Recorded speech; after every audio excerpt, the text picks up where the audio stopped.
ప్రాతకాల పునరుద్ధాన ఆరాధనను ప్రారంభించముగాక. ఆమెన్. దైవారాధన గ్రంథములో నుండి 157వ కీర్తన పాడుకుందాం.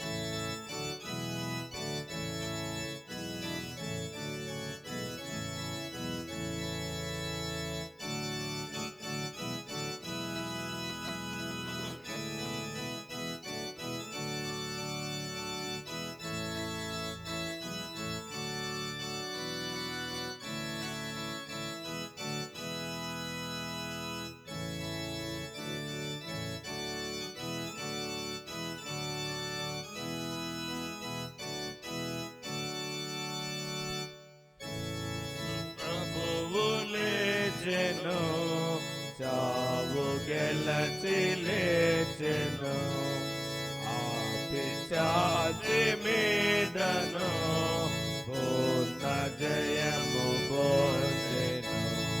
గంట క్రైస్తవా గంతులేయుమా,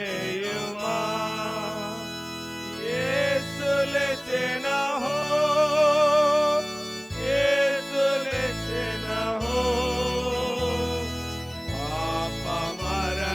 నరకములను గెలచి లేచెనహో, ప్రభు యేసు లేచెనహో,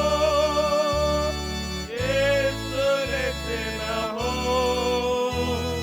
పాప మరణ నరకములను గెలచి లేచెనహో, పాపమును దొలచెను, శ్రమను తెచ్చెను, పగను తీర్చెను, దివ్య కృపను బెంపను. గంగ క్రైస్తవా గంతులేయుమా, యేసు లేచెనహో, యేసు లేచెనహో. నరకములను గెలచి లేచెనహో, ప్రభు యేసు లేచెనహో, యేసు లేచెనహో. పాప మరణ నరకములను గెలచి లేచెనహో, మరణమును జయించెను, జలమునిచ్చెను, నరక భయము తీర్చెను, మోక్ష సుఖము తెచ్చెను. గంగ క్రైస్తవా గంతులేయుమా, యేసు లేచెనహో, యేసు లేచెనహో. మరణ నరకములను గెలచి లేచెనహో, ప్రభు యేసు లేచెనహో, యేసు లేచెనహో. పాప మరణ నరకములను గెలచి లేచెనహో, మరణమందును బ్రతుకు గంటిమి, యేసు లేచె మనలను లేచి మహిమ గాంతుము. గంగ క్రైస్తవా గంతులేయుమా, యేసు లేచెనహో, యేసు లేచెనహో.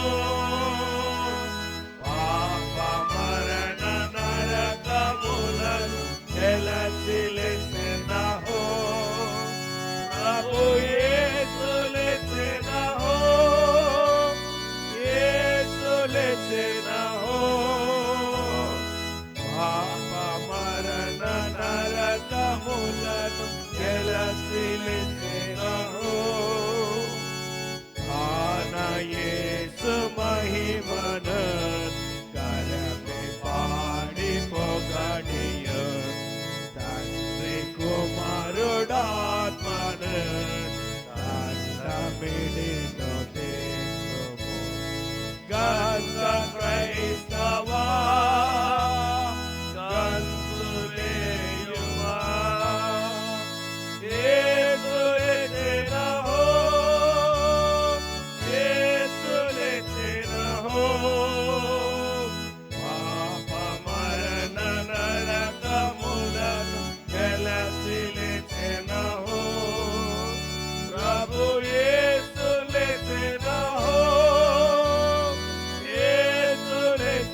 152. అందరూ పాడగలుగుతారా?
నా యేసు లేచి జీవితం.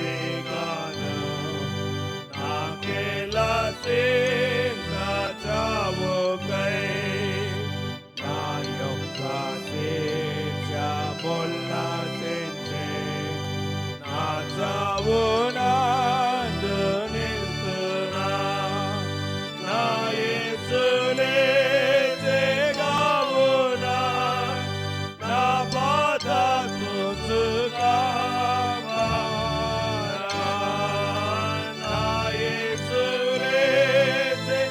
152.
పరిశుద్ధ గ్రంథంలో నుండి పరిశుద్ధుడైన యోహాను రాసిన సువార్త 20వ అధ్యాయం 1వ వచనం నుండి 10వ వచనం వరకు ఉన్న లేఖన భాగమును భయభక్తులతో చదువుకుందాం.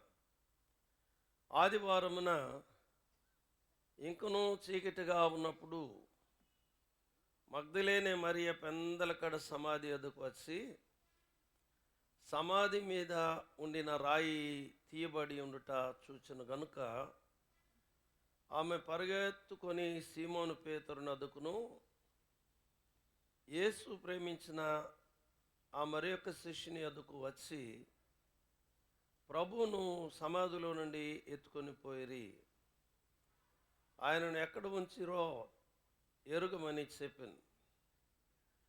కాబట్టి పేతురును ఆ శిష్యుడును బయలుదేరి సమాధి వద్దకు వచ్చిరి.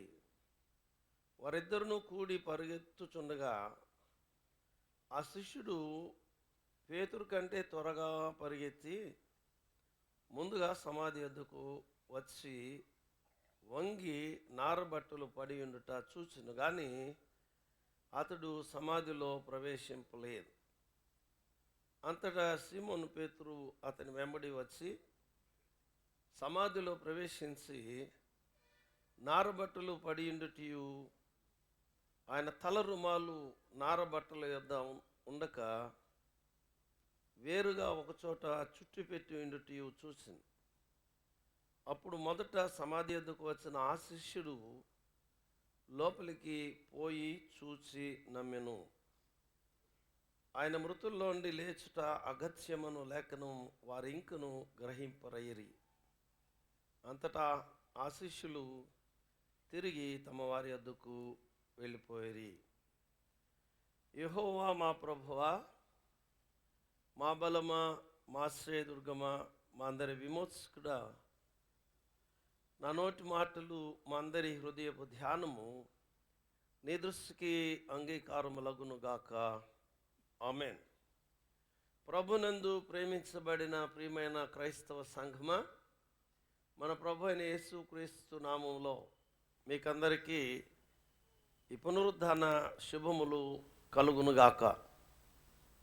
మన ప్రియరక్షకుడైనటువంటి యేసు మానవాళి యొక్క రక్షణార్థమై ఈ భూమి మీద శరీరధారిగా జనించి 33.5 సంవత్సరాల ఆయన భౌతిక జీవితం, 3.5 సంవత్సరాల ఆయన యొక్క సేవా పరిచర్య ముగించు తరువాత ఆయన శిలువ బలియాగమై మన కొరకు శిలువలో శాపగ్రాహి అయి ఆయన మానవాళి రక్షణ కొరకు తన ప్రాణం పెట్టి ఆయన మరణించారు. శిలువలో తండ్రి అయిన దేవునికి తన ఆత్మను అప్పగించారు. తిరిగి లేఖనములు నెరవేరినట్లు ఆయన 3వ దినాన ఆయన సమాధిని జయించి తిరిగి లేచి ఉన్నారు.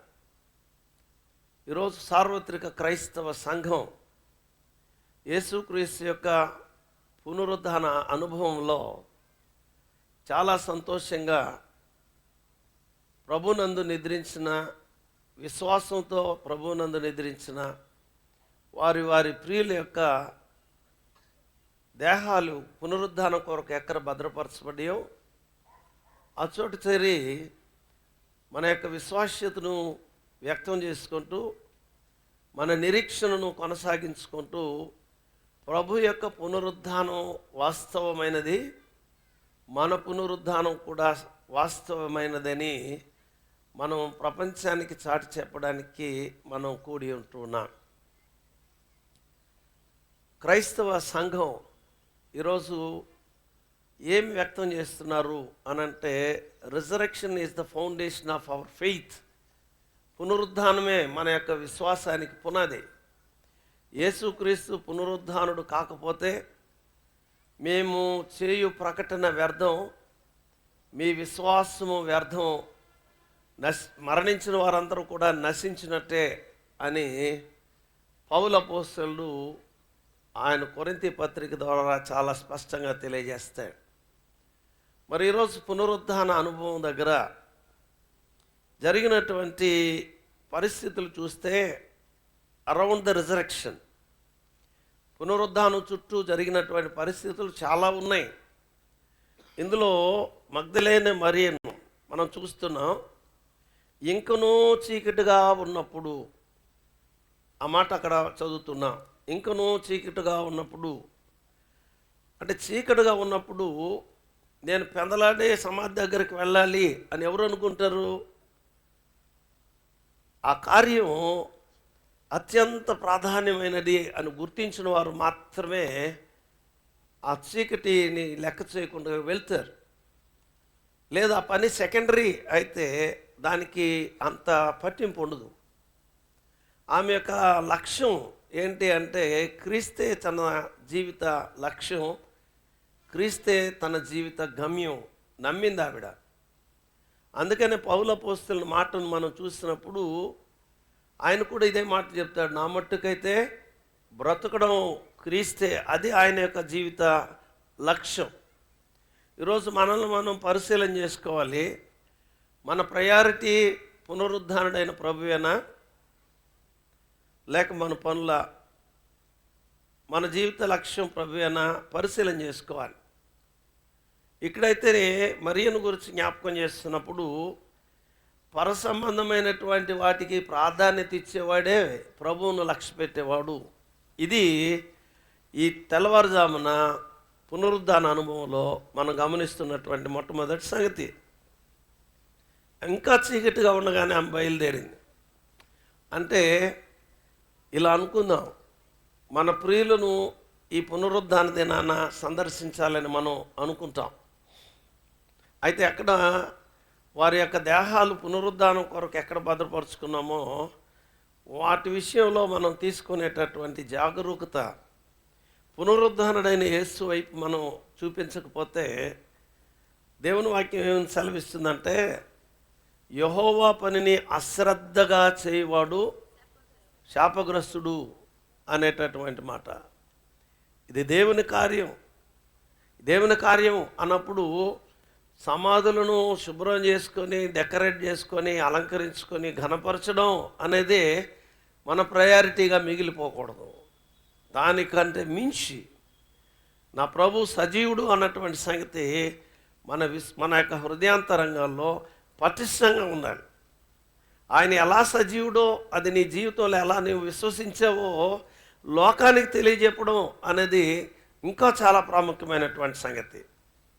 వారు తెల్లవారుజామున వస్తూ ఉన్నారు. ఆమె అల్లంత దూరాన్ని ఉండగానే సమాధి మీద ఉండిన రాయి తీయబడి ఉండుట ఆమె చూసిందట. Why she was so hurry అనంటే ఆ ద్వారం దగ్గర నుండే చూసింది. ఆ తోటలో యేసయ్య సమాధి తెరవబడినట్టుగా చూసింది. కాబట్టి ఆమెకు ఎక్కువ యాంగ్జైటీ, ఆందోళన వచ్చేసింది. ఏంటి నా ప్రభు యొక్క సమాధి తెరవబడి ఉందే.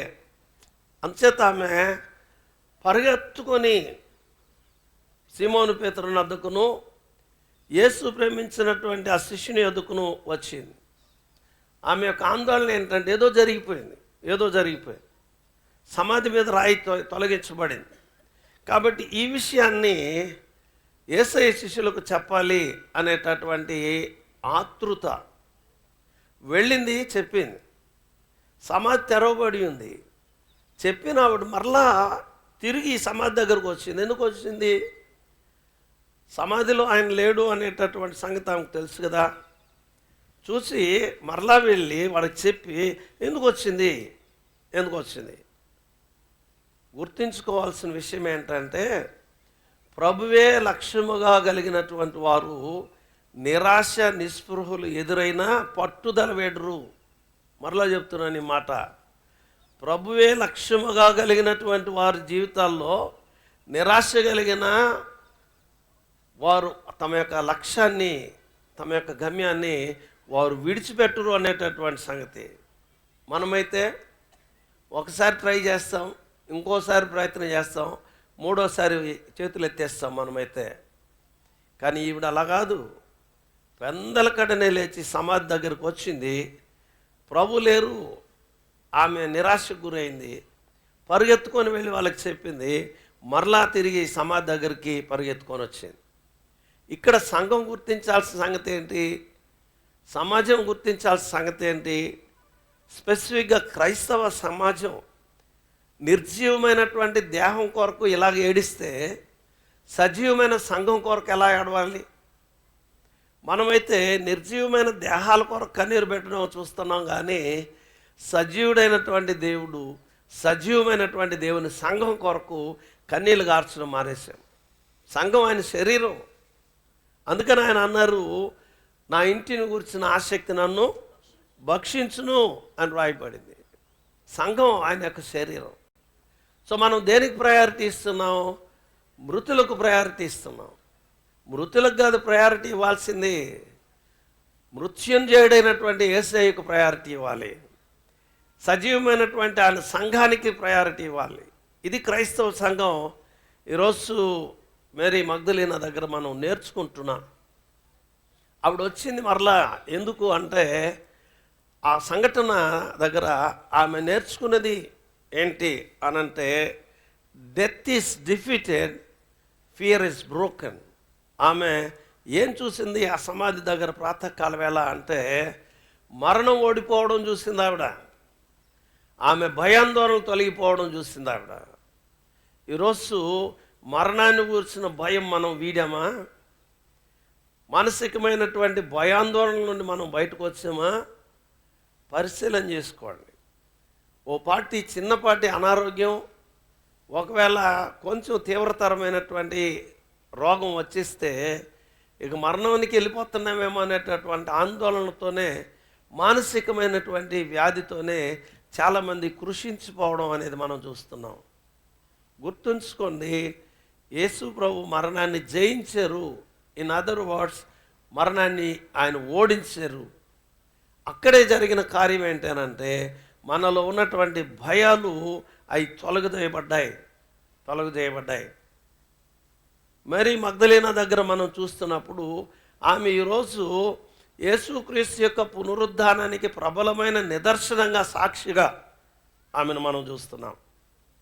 మత్తయి సువార్తలో ఆమె గురించి రాయబడినటువంటి లేఖనాలు ఏంటి అంటే, 27వ అధ్యాయంలో చాలా స్పష్టంగా చెప్పబడినటువంటి మాట, ఆమె యేసు యొక్క శిలువ మరణానికి ఆ రోజున ఆమె సాక్షిగా ఉన్నట్టు లేఖనంలో ఆమెను గురించి మనం గమనిస్తూ ఉంటున్నాం. ఆమె ప్రభు అయినటువంటి యేసు యొక్క శిలువ మరణానికి ఆమె సాక్షి. కాబట్టి వారు గలిలే నుండి ఆయన వెంబడిస్తూ వచ్చారు. శిలువ మీద అధిరోహించిన యేసయ్యను చూసింది ఆవిడ. శిలువ మీద ఆయన పలికిన 7 మాటలు విన్నది ఆవిడ. దేవునికి తన ఆత్మను భూమి మీద ఆయన ఉండగానే ఎలా అప్పగించాడో చూసింది ఆవిడ. ఈ జరిగిన పరిణామములన్నింటికీ ఆవిడ సాక్షి. చెక్ చేసుకుందాం, శిలువ బలియాగానికి మనం సాక్షులుగా ఉన్నామా? ఈ ప్రాతకాలాన్ని మనల్ని మనం చెక్ చేసుకోవాలి. ఆమె ఆమె చూసింది ఏంటి అనంటే, ఇది మత్తయి సువార్తలోనే 27వ అధ్యాయము 59-61 వచనం వరకు మనం గమనించినట్లయితే, యేసు యొక్క దేహం సమాధి చేయబడ్డానికి ఆమె సాక్షి. ఆయన అంతలోనే మరణించిన అని పిలాతు అడిగాడు.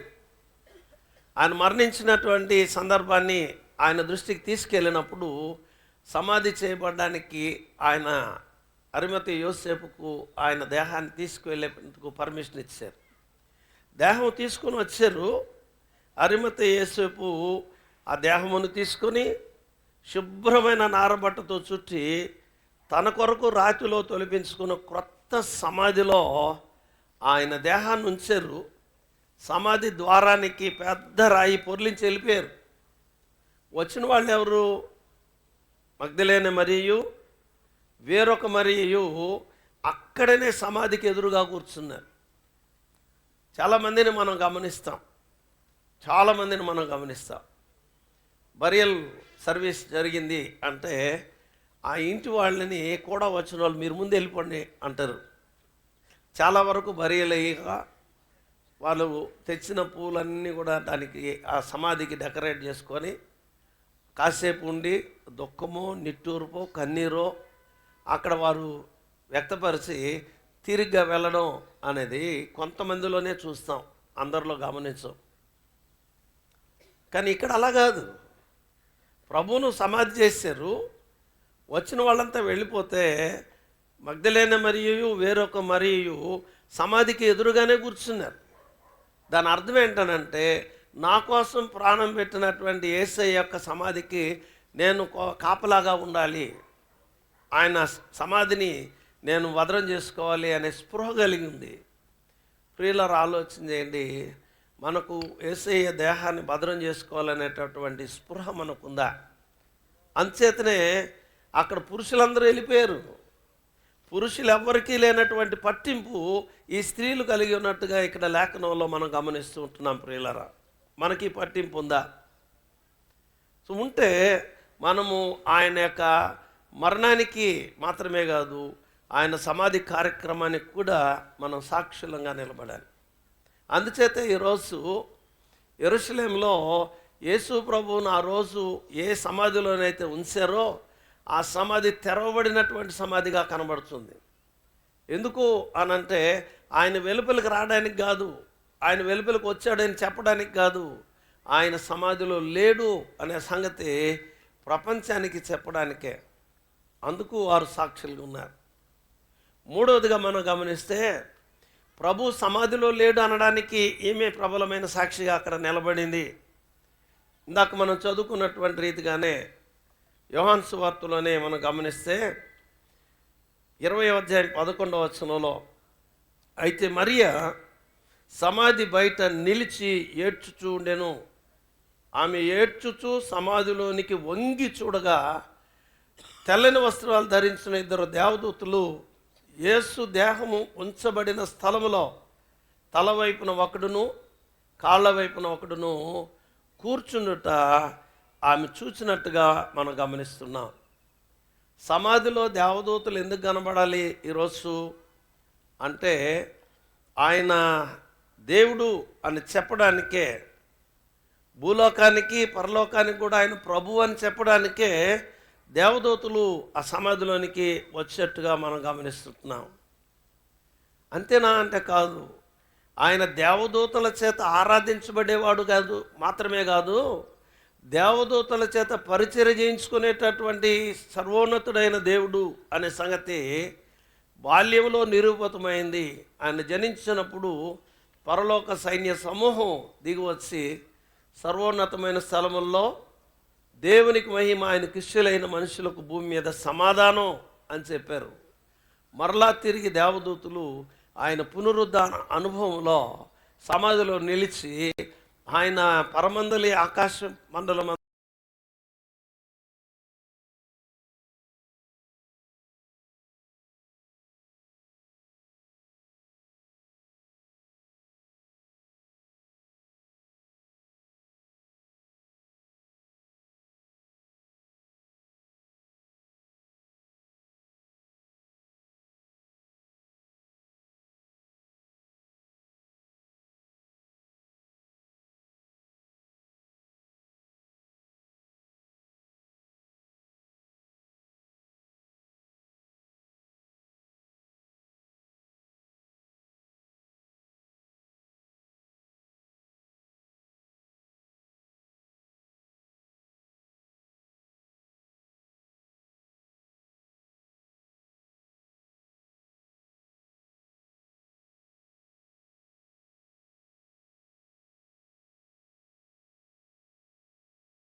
మనం లేచినప్పుడు మన బ్లాంకెట్ అయినా మనం మళ్ళించి వచ్చామా, మన దుప్పటి మళ్ళించామా? ఎంతమందికి ప్రాక్టీస్ ఉంది?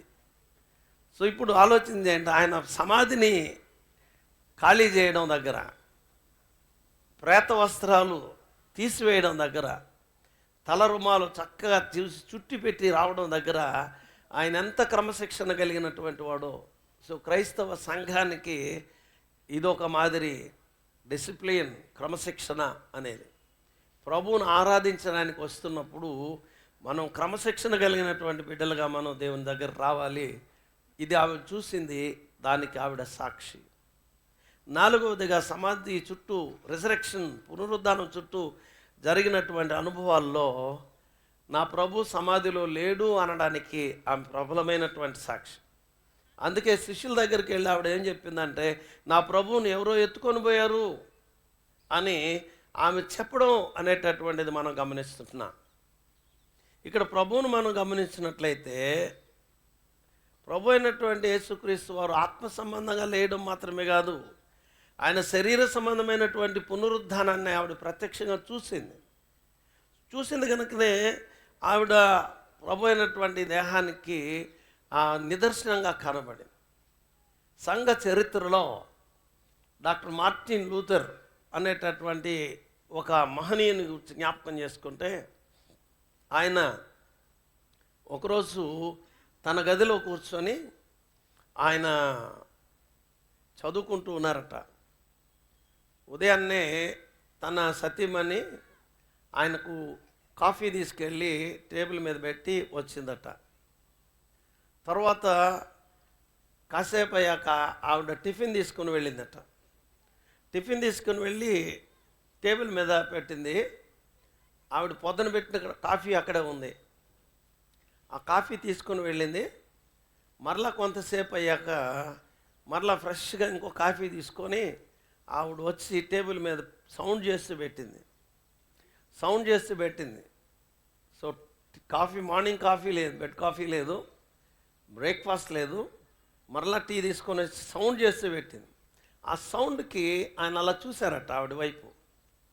చూడగానే ఆవిడ నల్లని వస్త్రాలు ధరించుకొని కనబడింది. పాశ్చాత్య దేశాల్లో ఈ ఎవరైనా మరణిస్తే అందుకు సంతాప సూచకంగా మోర్నింగ్ డ్రెస్ వేస్తారు, దుఃఖ వస్త్రాలు వేస్తారు. అంచేత ఆమె నల్లటి వస్త్రాలు ధరించుకొని రాగానే ఆయన అడిగారట, ఏం జరిగింది అనని ఆమె చెప్పిందట.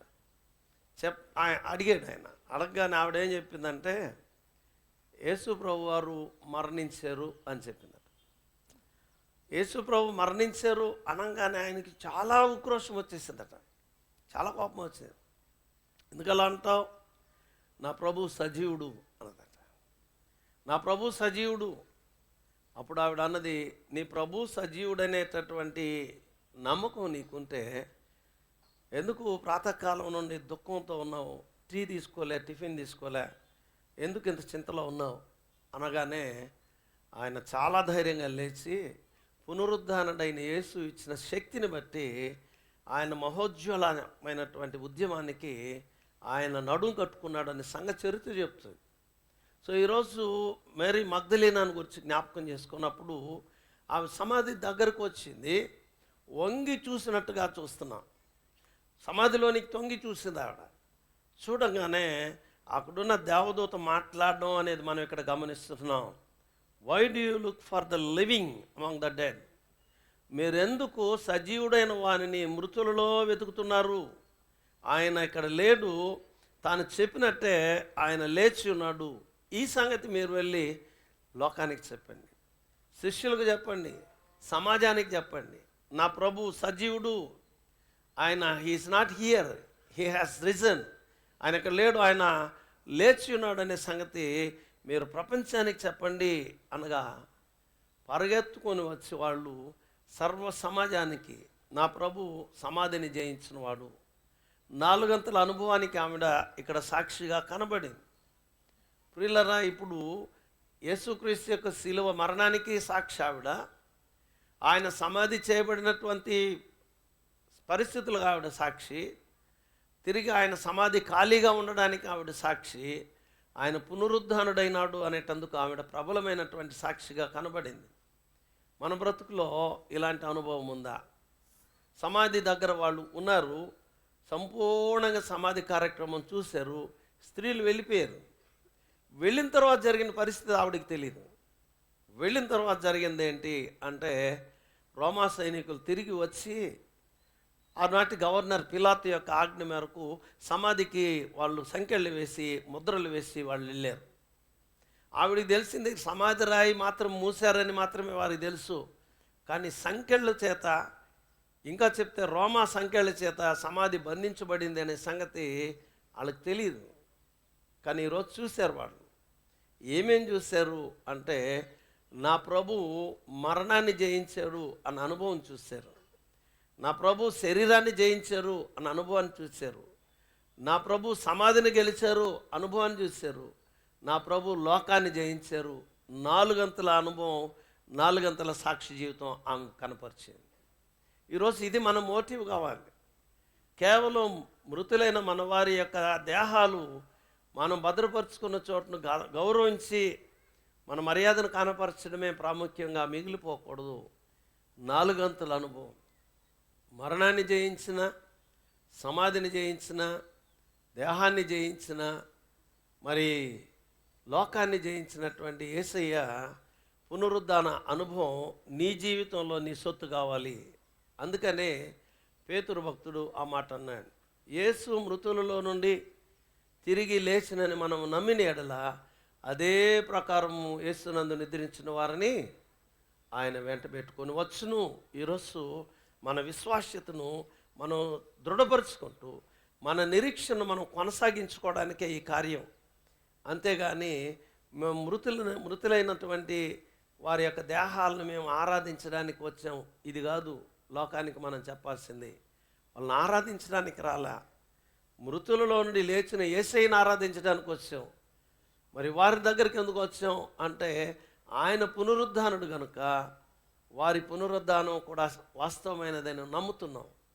ఆయన మరణించిన సందర్భంలోనే నిద్రించిన అనేకుల పరిశుద్ధుల శరీరాలు లేపబడ్డాయి.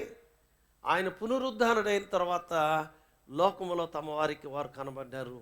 ఇది పునరుద్ధానంలో ఉన్నటువంటి మర్మం.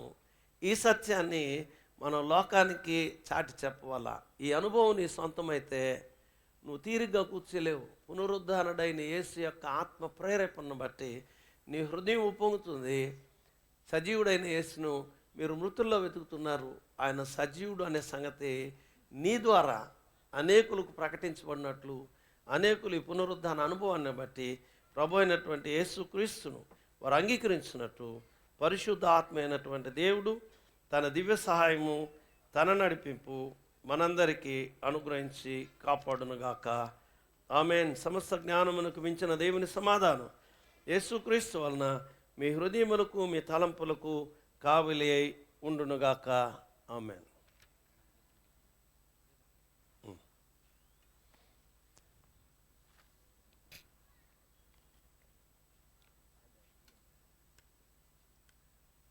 జీ లేదా ఏలో కూడా పెట్టుకోవచ్చు.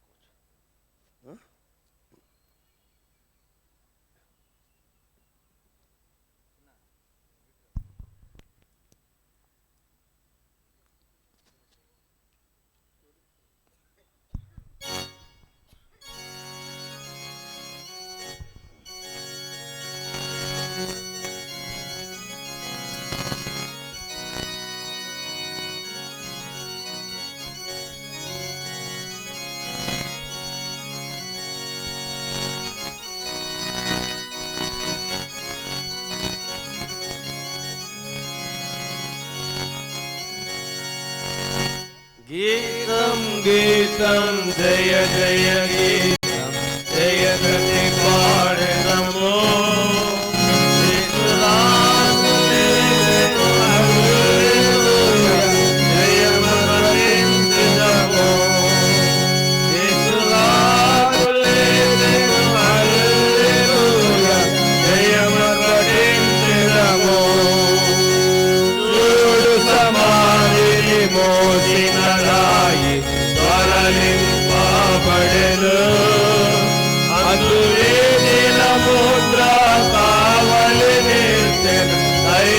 స్తుతుని ముందు అందువేసిన మూత కావలి నిలిచిన దైవ స్తుతుని ముందు ఆ గీతం గీతం జయ జయ గీతం జయతని పాడగమో యేసురాజు లేచెను హల్లెలూయా జయమర్పటించెదము యేసురాజు లేచెను హల్లెలూయా జయమర్పటించెదము వలదు వలదు ఏడువ వలదు వెల్లుడి గలిలయకు తను చెప్పిన విధముగా తిరిగి లేచెను పరుగిడి ప్రకటించుడి తాను చెప్పిన విధముగా తిరిగి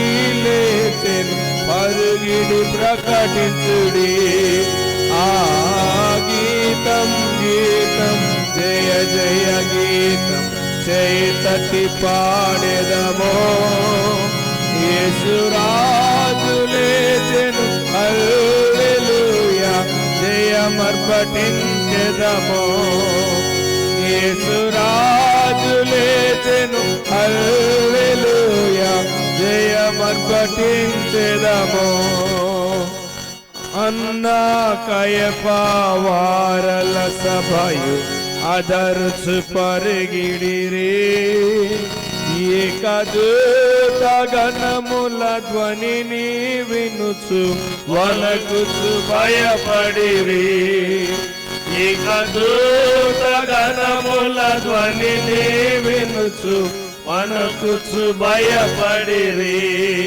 ఆ గీతం గీతం జయ జయ గీతం చైతటి పాడెదమో యేసురాజు లేచెను హల్లెలూయా జయమర్పటించెదము యేసురాజు లేచెను హల్లెలూయా జయమర్పటించెదము గుమ్మము తెరచి చక్కగా నడుగు జయవీరుడులాగా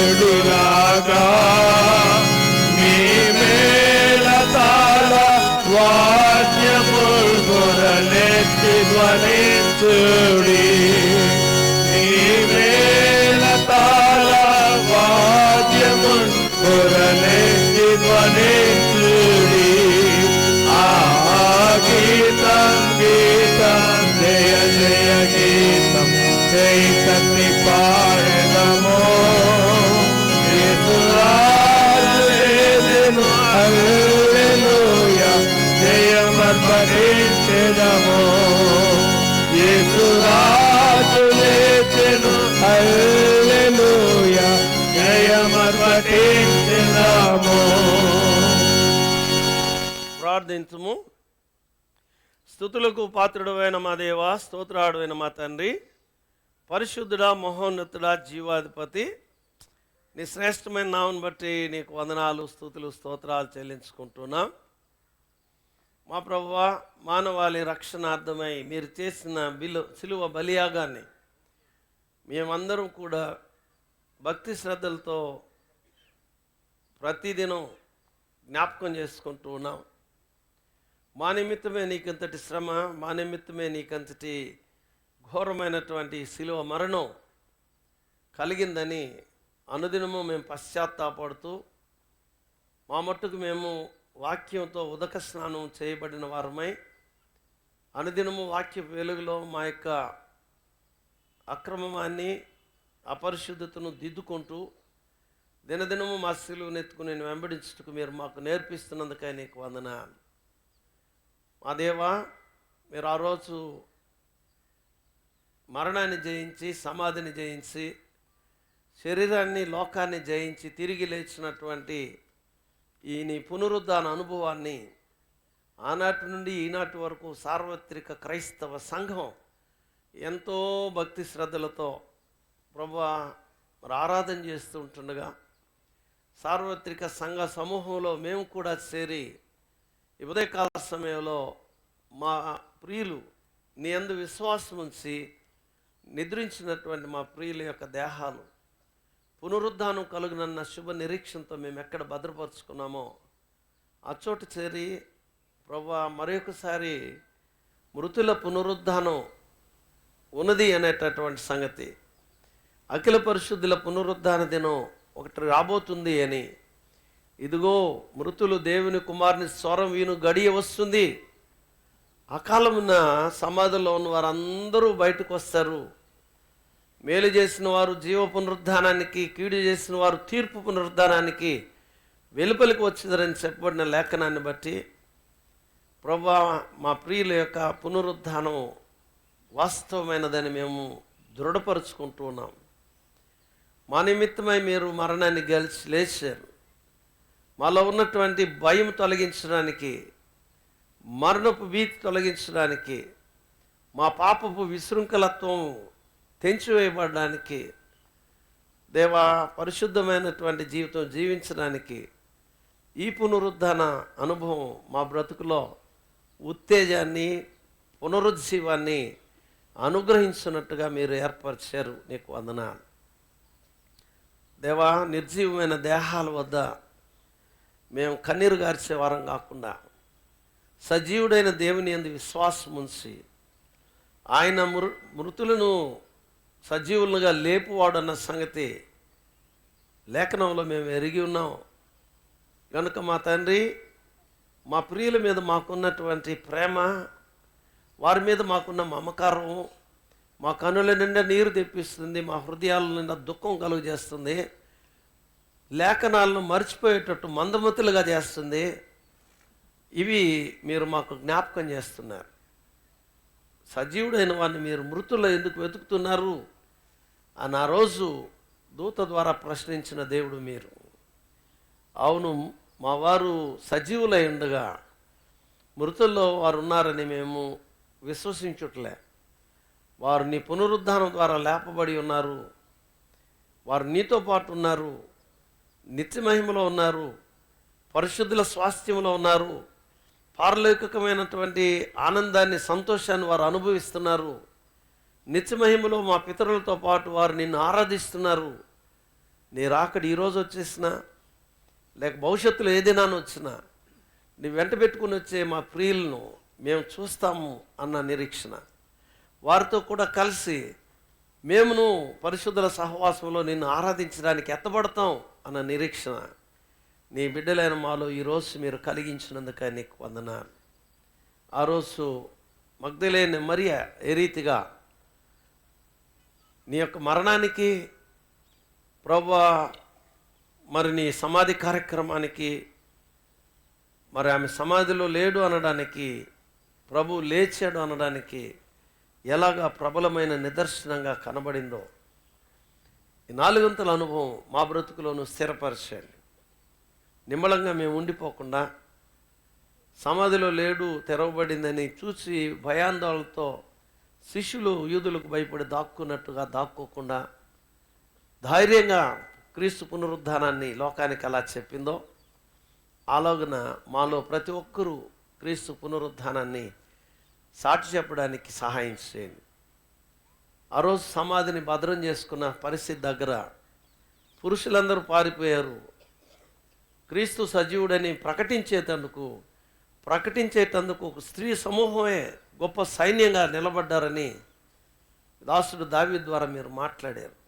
ఆ రీతిగా కేవలం ఈనాడు స్త్రీలు మాత్రమే కాకుండా యావత్ క్రైస్తవ సమాజం, నా ప్రభు సజీవుడు, ఆయన సమాధిలో లేడు, ఆయన లేచి ఉన్నాడు, మా ప్రియులు కూడా లేపబడి ఉన్నారు. పౌలు చెప్పినట్టు మీరు క్రీస్తుతో కూడా లేపబడిన వారైతే మీరు పైన వాటిని వెతకండి, అక్కడ క్రీస్తు దేవుని కుడిపార్శ్వమందు ఉన్నాడు, ఆయన సజీవుడుగా ఉన్నాడు. మా ప్రియులు కూడా సజీవులుగా ఆయన ఆరాధిస్తున్నారు. మా పునరుద్ధానం కూడా స్థిరమైనటువంటిదని, ఒకవేళ మాకు మరణం సంభవించే వేళ అవిశ్వాసులుగా భూమిని విడిచిపెట్టకుండా విశ్వాసంతో నెమ్మదిగా నిద్రించి నీ యందు మేము జీవించడానికి దేవా, నీ పునరుద్ధాన అనుభవం ద్వారా మమ్మల్ని అందరినీ బలపరచమని, నీ రాకడ పర్యంతం భూమి మీద మేము జీవించటం నీ చిత్తమైతే నీ పునరుద్ధాన అనుభవానికి మమ్మల్ని ప్రబలమైన నిదర్శనాలుగా, సాక్షులుగా మీరు వాడుకొని మీరే మహిమ పొందండి. యేసు పరిశుద్ధ నామములో ప్రార్థించి అడిగి వేడుకుంటున్నాము తండ్రి. ఆమేన్. పరలోకమందున్న మందన్న మా తండ్రి, నామ పరిశుద్ధపరచబడును గాక, రాజ్యం వచ్చును గాక, నీ చిత్తం పరలోకమందు జరుగుతున్నట్లు భూమి యందు జరుగుగాక. వందనాహారం నేడు మాకు దయచేయండి. మళ్ళీ ప్రార్థన చేసిన వారిని మేము క్షమించిన ప్రకారం మా ప్రార్థనలు క్షమించు. శోధనలోనికి తేక దుష్టుని తప్పించు. రాజ్యమును శక్తియు మహిమ నిరంతరం నీవైనవి. ఆమేన్. మన ప్రభు అయిన యేసుక్రీస్తు యొక్క కృపయు, పరమ తండ్రి అయిన దేవుని యొక్క ప్రేమయు, పరిశుద్ధాత్మ యొక్క అన్యోన్యమైన సహవాసము కాపుదల సదాకాలం మనందరికీ తోడై ఉండునుగాక. ఆమేన్. ఎక్కువ అయిపోతాయి కదా, డి పెట్టుకో. కీర్తన సంఖ్య 160.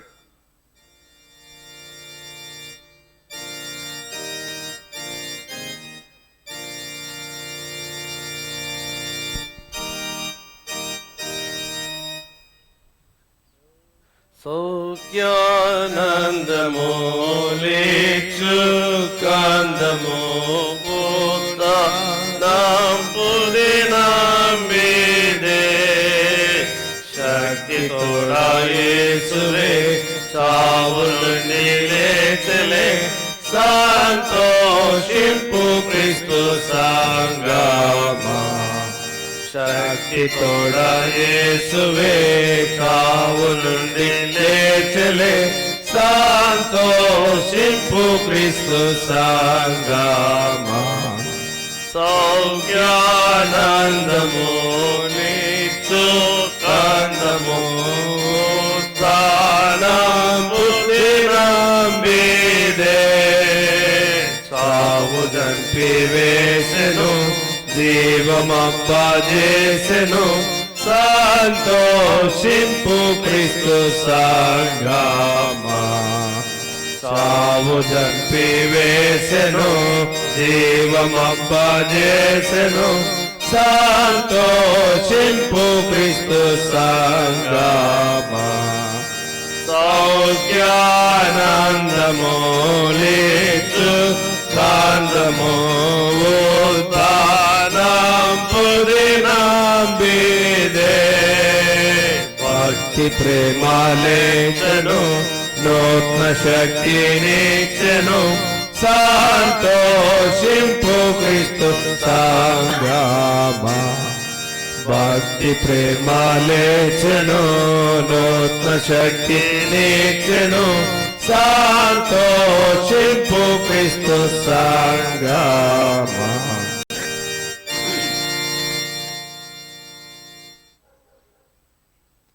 మరొకసారి మీ అందరికీ పునరుద్ధాన శుభములు కలుగునగాక. త్వరగా వెళ్ళి సిద్ధపడి ఆరాధనకు మీరు సమయానికి రావాల్సిందిగా మీకు అందరికీ మనవి చేస్తున్నాను. God bless you.